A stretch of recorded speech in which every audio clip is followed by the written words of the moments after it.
আমি প্রথমে বলবো যে আমার কিন্তু ৩ নম্বর বেবি কিন্তু ছিল, ঠিক আছে। আমার আগের 2জন বেবি হয়েছে এই হসপিটালেই, এই স্বাভাবিকভাবেই নর্মাল ডেলিভারিতে হয়েছে। তো সেই সুবাদে এসেছি।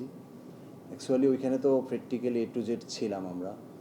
তো নার্সের যে অনুপস্থিতির কারণেই আমরা সতর্ক হতে পারি নাই, যেটা আমরাও চিন্তা করতে পারি নাই, নার্সও আমাদের সেভাবে অ্যাডভাইস করে নাই। একটা অনাকাঙ্ক্ষিত ঘটনা ঘটছে। এটাতে তো আসলে এটার কাভারেজ কখনো আদ্দিন কর্তৃপক্ষ দিতে পারবে না, আর আর মানে আমরাও সান্ত্বনা পাবো না, ঠিক আছে, কেউ দিতে পারবে না। তবে আমরা যেটা চাই, আদ্দিন কর্তৃপক্ষের যে সার্ভিস, তারা যেভাবে মানে এই সার্ভিসটা দিচ্ছে, এটা যেন অব্যাহত থাকে। আমরা ইতিমধ্যে জানতে পেরেছি যে বন্ধ হওয়ার জন্য শাস্তি কিন্তু অনেক রকমেরই আছে। অলরেডি আমার মামলা করা আছে, ওটা দোষী ব্যক্তি এবং যদি প্রতিষ্ঠান হয় সেটা ওই মামলা অনুযায়ী চলতে থাকবে। আর আমরা চাই আদ্দিন সার্ভিস যেটা দিচ্ছে হসপিটালের, এটার জন্য দেশকে ক্ষতি করে বা দেশের মানুষ সার্ভিস থেকে বঞ্চিত করা ঠিক হবে না। এজন্য আমরা চাই স্বাস্থ্য অধিদপ্তর এবং সরকার এবং আপনাদের মাধ্যমে চাই যে আদ্দিন কর্তৃপক্ষের যেন যে সার্ভিসটা তাদের, তো যেন তারা সেটা সার্ভিসের ক্ষেত্রে যে ত্রুটিগুলো আছে অলরেডি সেগুলা সংস্কার করে ওনাদের সার্ভিসটা যেন অব্যাহত থাকে। অ্যাকচুয়ালি আমরা আদ্দিনে ক্ষতিগ্রস্ত হয়েছি, এটা তারাও মর্মাহত, আমরাও, সারা বাংলার মানুষ সকলেই। বাট ওনাদের পর্যায়ে মানে এখানে আসার উদ্দেশ্য হলো একটা ভালো ট্রিটমেন্ট আমরা পাই এবং রিজনেবল প্রাইসে। তো এইরকম একটা প্রতিষ্ঠান বন্ধ করে দিলে দেশও ক্ষতিগ্রস্ত হবে, আমরা সাধারণ নাগরিকও ক্ষতিগ্রস্ত হবে, এটা আমি মনে করি আর কি।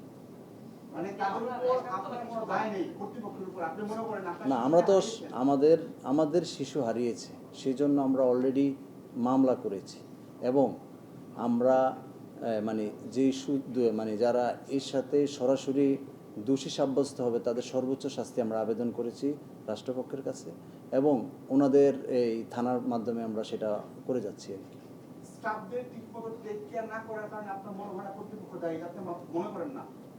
এখন আপনার কথাতেই সুচারিতা হয়ে গেল না, আপনি বলতেছেন যে আপনি চাচ্ছেন সর্বোচ্চ শাস্তি হোক, আবার আপনি চাচ্ছেন এটা রান করুন।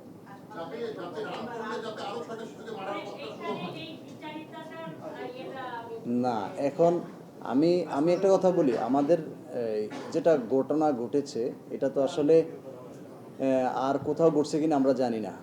এটা তো একটা অ্যাক্সিডেন্ট হয়েছে, আমার থেকে কষ্ট কিন্তু আর কেউ নাই এখানে, ঠিক আছে। আমার সন্তান হারিয়েছি আমি জানি, আর আমরা তো অকৃতজ্ঞ হতে পারি না। আমার তো আরও 2টা বেবি এখানে হয়েছে, আর এই বেবিও সুস্থ ছিল, ওনারা অসুস্থ না যে ওদের ট্রিটমেন্ট চলে। মা ছিল বিদায়, বেবিও ছিল। একটা প্রবলেম কিন্তু অলরেডি স্বাস্থ্য অধিদপ্তরও বের করছে, ওনারাও বের করছে যে অক্সিজেনের স্বল্পতা। এটার কারণে যে একটা প্রতিক্রিয়া ধরা পড়েছে, বেবিদের একটা প্রতিক্রিয়া আসছিল, বমি করেছিল, কান্নাকাটি করেছে, সেই ক্ষেত্রে যদি অ্যালার্ট হয়ে যেত তাহলে কিন্তু অলমোস্ট কেউই কিন্তু এখানে মৃত্যুবরণ করতো না।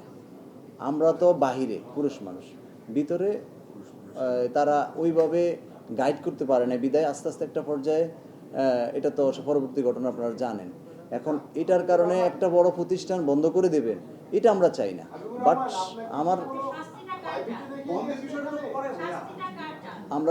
আমরা শাস্তি অলরেডি অবশ্যই চাই, কর্তৃপক্ষের একটা শাস্তি হোক যারা এর সাথে সম্পৃক্ত আছে। কর্তৃপক্ষের সঙ্গে এখানে এসেছেন সংবাদ সম্মেলন করার জন্য, আপনারা একদিকে শাস্তি যাচ্ছেন, একদিকে কর্তৃপক্ষের সঙ্গে সমঝোতা করে সংবাদ সম্মেলনে আসছেন। আপনাদের কি তার কর্তৃপক্ষ কি ভয়ভীতি দেখিয়েছে কিনা বা কোনো সমঝোতা করেছেন তাদের সঙ্গে, অর্থনৈতিক সমঝোতা করেছেন কিনা? আপনারা একদিকে আমার কথা শুনবেন আগে, একদিকে আপনারা কর্তৃপক্ষের শাস্তি যাচ্ছেন দায়িত্ব অবহেলার কারণে, আর একদিকে কর্তৃপক্ষের সঙ্গে এসে সংবাদ সম্মেলনে বসেছেন। আপনাদের সঙ্গে কর্তৃপক্ষের কোনো সমঝোতা হয়েছে কিনা বা আর্থিক কোনো ধরনের সহযোগিতা নিয়েছেন কিনা বা আপনাদেরকে কোনো ভয়ভীতি দেখানো হয়েছে কিনা? আমি এটা বলি না, আপনারা ইতিমধ্যে আমাদের যে সুবিধা এটা তো আপনাদের মাধ্যমে আমরাও জানতে পেরেছি। না না, আমি বলছি জি ভাই, আমি বলতেছি অলরেডি আমাদেরকে কি ধরনের সুবিধা দিবে বা দিন সেটা কিন্তু আপনারা জানতে পেরেছেন। এর বাইরে কোনো সমঝোতা, কোনো চাপ সৃষ্টি করা হয় নাই। আমরা চাই কর্তৃপক্ষের, আমরা চাচ্ছি আদ্দিনের সার্ভিস যে সার্ভিসটা এটা যেন বন্ধ না হয়। এটা চাচ্ছি। আপনারা কোন কর্তৃপক্ষের শাস্তি চাচ্ছেন সেটা বলেন, ক্লিয়ার করেন সেই বিষয়টা। যে দোষী আমরা চাই যে দোষী তার শাস্তি হোক, এবং এটার জন্য আমাদের মামলা কন্টিনিউ করা থাকবেই। আপনারা যদি কর্তৃপক্ষের সঙ্গে মিলে যান তাহলে আপনাদের মামলা প্রভাবিত হবে না? কি বলবেন কিছু বলেন। এই ইনসিডেন্ট নিয়ে না, এর সাথে তদন্ত করতে গিয়ে ডিটিএসএস এর তদন্ত কমিটি বলেছে যে এই হসপিটাল বিল্ডিংটা ফর রানিং এ হসপিটাল এই পোস্ট অপারেটিভ রুমগুলো ফিট না, অতিরিক্ত বিভিন্ন কাজ থেকে অনেকগুলো পক্ষ করা হয়েছে, সেগুলো হ্যাজার্ডাস। এই সব কিছু বিবেচনায় নিয়ে ডিটিএসএস বলেছে যে এই বিল্ডিংটা ব্যবহার অনুপযুক্ত, তারা অ্যাকর্ডিংলি তারা ক্যান্সেল করা হবে না এরকম করে যে ভবনটা ব্যবহার উপযোগী না কর্তৃপক্ষ বলছে, সেটিতে আপনারা কেন হসপিটাল কন্টিনিউ করতে চাচ্ছেন? না, এখানে ওনারা যে কারণটা দর্শাইছেন সেখানে যে কয়টা কারণ দিয়েছেন তার মধ্যে প্রধানতম কারণ বলেছেন 5টা। তার মধ্যে প্রথম প্রশ্ন যা আপনি করেছেন এটা হলো সেই কারণ।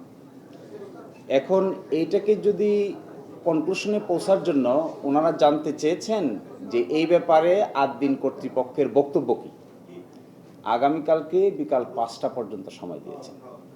তো এইটার জন্য তারা লিখিত বক্তব্য জবাবও দিবেন, তার সাথে তারা পার্সোনাল হিয়ারিংও চাইবেন। আইন অনুযায়ী একটা লিখিত বক্তব্য দেওয়ার পরে একটা পার্সোনাল হিয়ারিং চাওয়া যায়, অর্থাৎ যে এলিগেশনটা এনেছেন এই এলিগেশনের বিরুদ্ধে জবাবটা কি হবে লিখিত, আর এইরকম একটা শুনানির প্রশ্ন উত্তর টাইপের একটা হিয়ারিং তারা চাইবেন।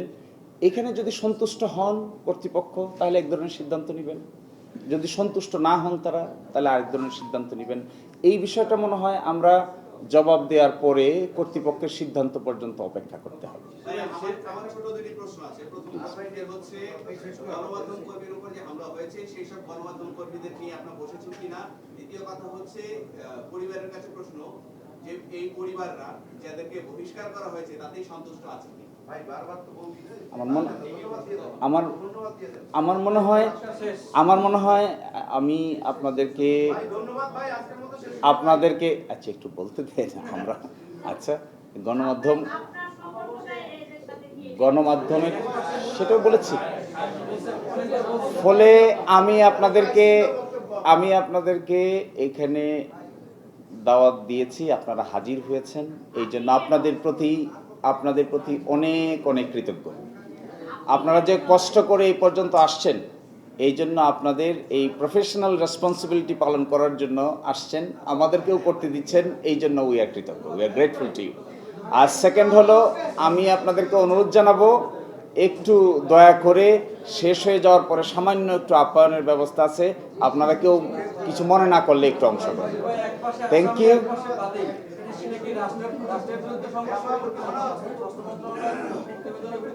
না, ওনাদেরও পক্ষে এই সংবাদ সম্মেলন কারো বিরুদ্ধেও না কারো পক্ষেও না, সত্যের পক্ষে। আসসালামু আলাইকুম।